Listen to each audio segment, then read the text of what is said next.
Welcome back to your YouTube channel आपकी career का आधारशिला एजुकेशन विला।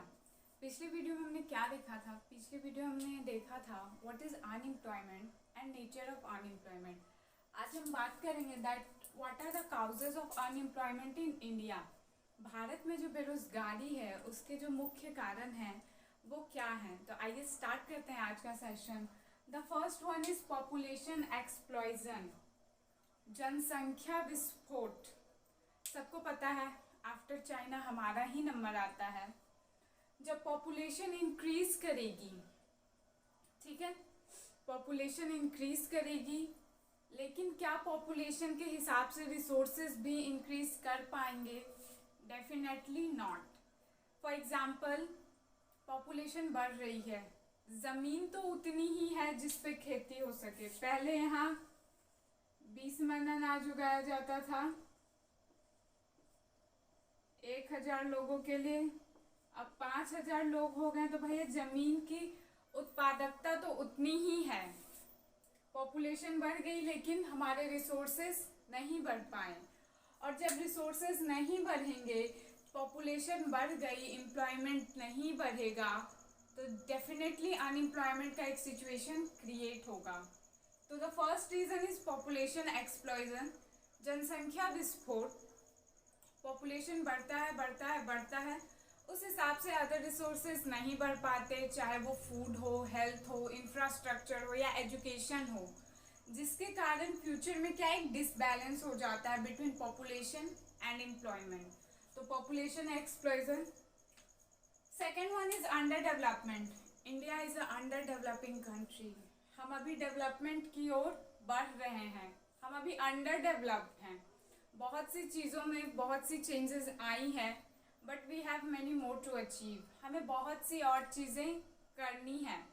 तो जब बात करते हैं अंडर डेवलपमेंट की या किसी भी कंट्री के डेवलपमेंट की, तो सबसे पहला और सबसे फॉरमोस्ट जो प्रायोरिटी होती है डेवलपमेंट में, दैट इज़ इंफ्रास्ट्रक्चर।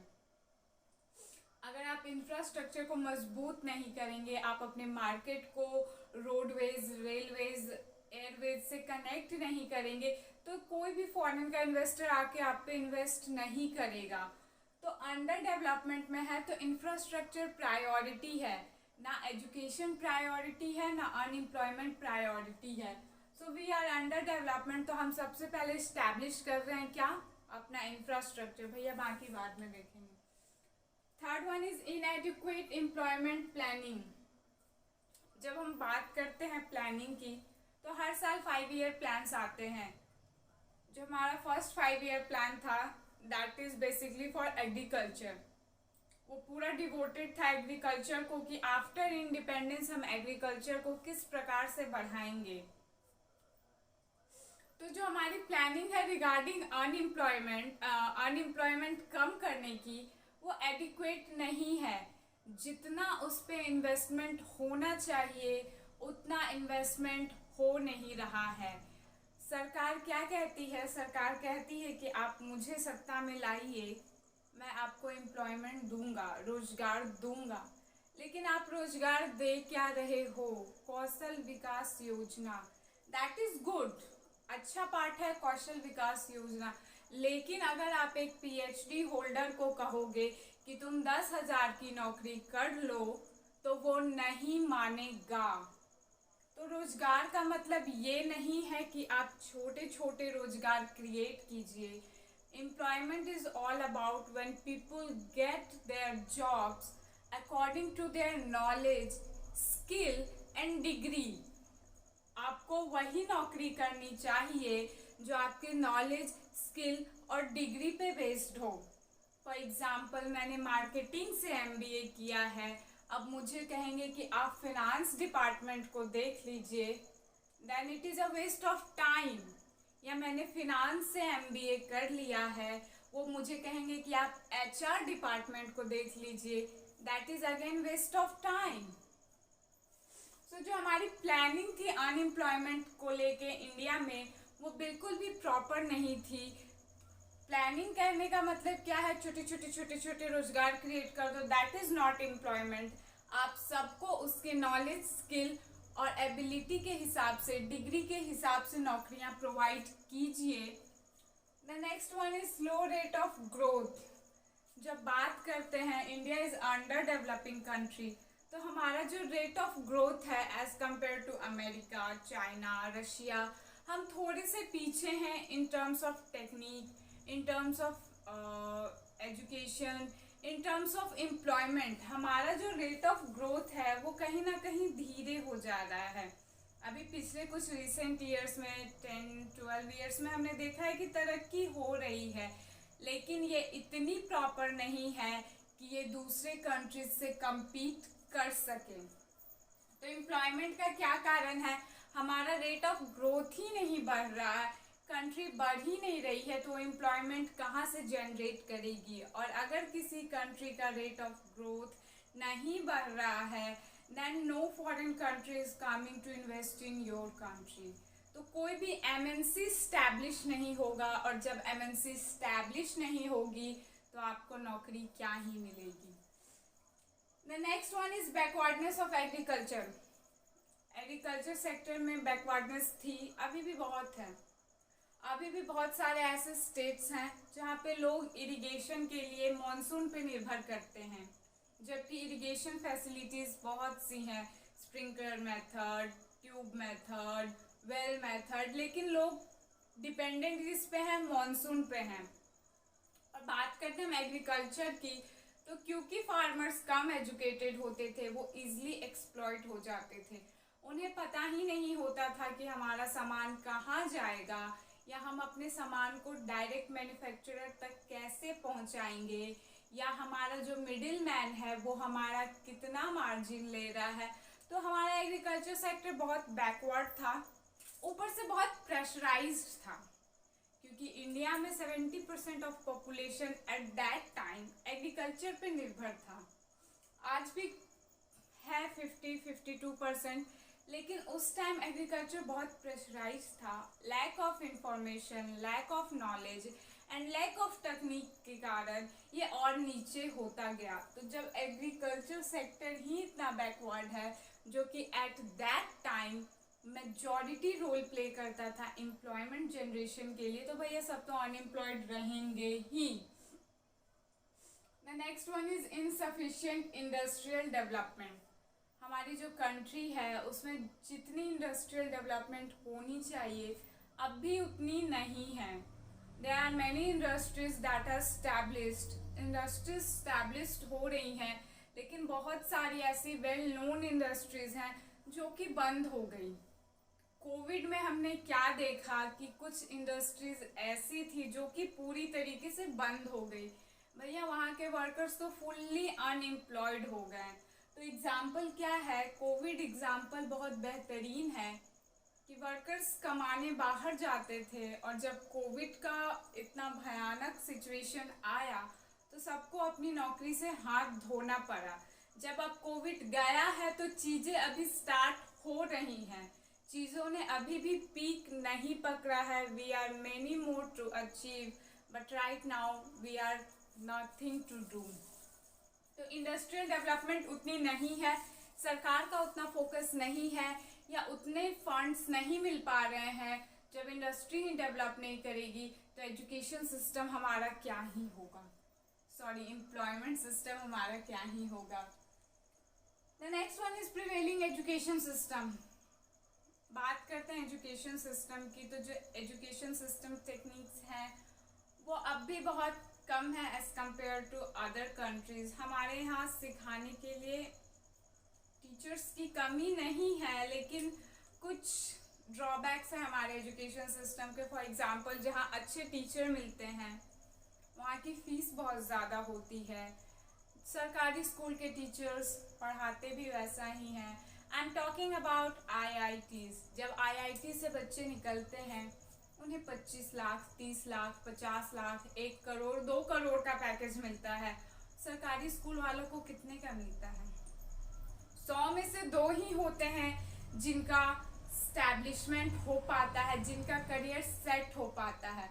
तो एजुकेशन सिस्टम ऐसा होना चाहिए जहाँ पे आपको नॉलेज के साथ साथ स्किल को भी डेवलप करना सिखाया जाए, क्योंकि मुस्लिम पीरियड में एजुकेशन सिस्टम इतना बदल चुका था कि वहाँ पे स्किल डेवलपमेंट को भी जगह दी गई थी। Architecture, drawing, sculpture, perfume making and other handlooms making जो आए थे वो मुस्लिम पीरियड में ही आए थे। तो education is not about bookish language. आपको बुक्स के अलावा भी कुछ सिखाना चाहिए ताकि लोग अगर MNCs में ना जा सके तो वो इजीली एटलीस्ट अपना बिजनेस कर सकें। The last one is during economic reforms. जब हमारा इकोनॉमिक रिफॉर्म्स आता है तो क्या होता है, इकोनॉमिक रिफॉर्म्स क्या होता है, एक ऐसा रिफॉर्म होता है जो किसी पार्टिकुलर एरिया को हाईलाइट करने के लिए किया जाता है। फॉर एग्जाम्पल, जब हम 1991 में सेल्फ इस्टेब्लिश्ड नहीं थे फूड ग्रेन्स में, हम हर 3 वीक में अपना फूड इंपोर्ट करते थे हम दूसरी कंट्री से। क्योंकि हम सेल्फ सफिशिएंट नहीं थे फूड ग्रेन्स में। तो एक ऐसे इकोनॉमिक रिफॉर्म्स को 1991 एक इकोनॉमिक रिफॉर्म्स आया जहां सरकार ने कहा कि मेरा फर्स्ट एंड फॉरमोस्ट जो एम है वो इंडिया को सेल्फ सफिशिएंट बनाना है। किस चीज़ में? फूड ग्रेन में। सारे लोग लग गए फूड ग्रेन, अनाज उगाओ, क्रॉपिंग पैटर्न चेंज करो, इरिगेशन पैटर्न चेंज करो, पेस्टिसाइड, ये वो। एम्प्लॉयमेंट कहाँ गया? इतना कहने का मतलब है, इतना बोल के समझाने का मतलब सिर्फ इतना है कि जब कोई स्पेसिफिक इकोनॉमिक रिफॉर्म आता है उस वक्त पे एम्प्लॉयमेंट, अनएम्प्लॉयमेंट जैसे सिचुएशंस को फुल्ली नेग्लेक्ट किया जाता है। So that is our causes of unemployment. The first one is population explosion. The second one is underdevelopment. The third one is inadequate employment planning. The fourth one is slow rate of growth. The fifth one is backwardness of agriculture. The sixth one is insufficient industrial development. The seventh one is prevailing education system. The 8th one is during economic reforms. इसके और भी कारण हो सकते हैं। Say for example, use of technology.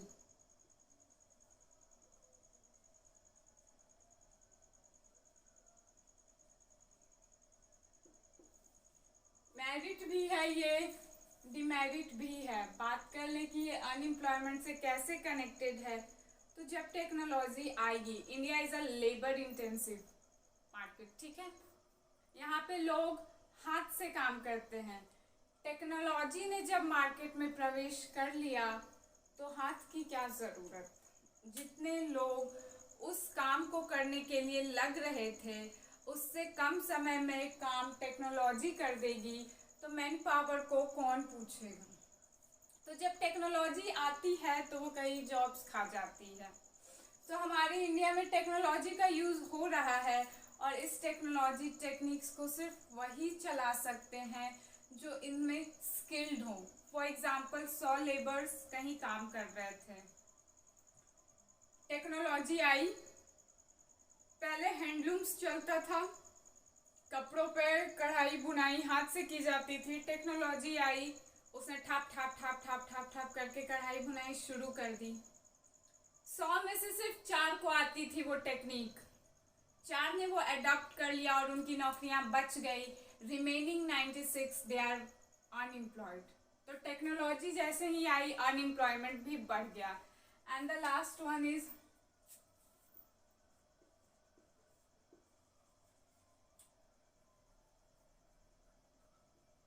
lack of education.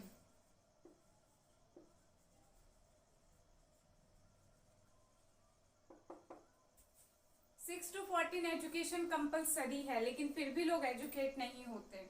क्या हर 6 से 14 साल का बच्चा एजुकेट हो रहा है? क्यों? क्योंकि 6 टू 14 तो कंपलसरी है एजुकेशन। लोग एजुकेशन को उतनी प्रायोरिटी नहीं देते हैं। उनके कहने का मतलब होता है कि अगर कोई फैमिली में कोई मेल मेंबर है that should be helpful in agriculture, तो उसे स्कूल जाकर क्या ही मिलेगा। तो लैक ऑफ एजुकेशन भी एक बहुत बड़ा कारण है कि लोग अनएम्प्लॉयड रह जाते हैं। So this is our short session about unemployment, causes of unemployment in India.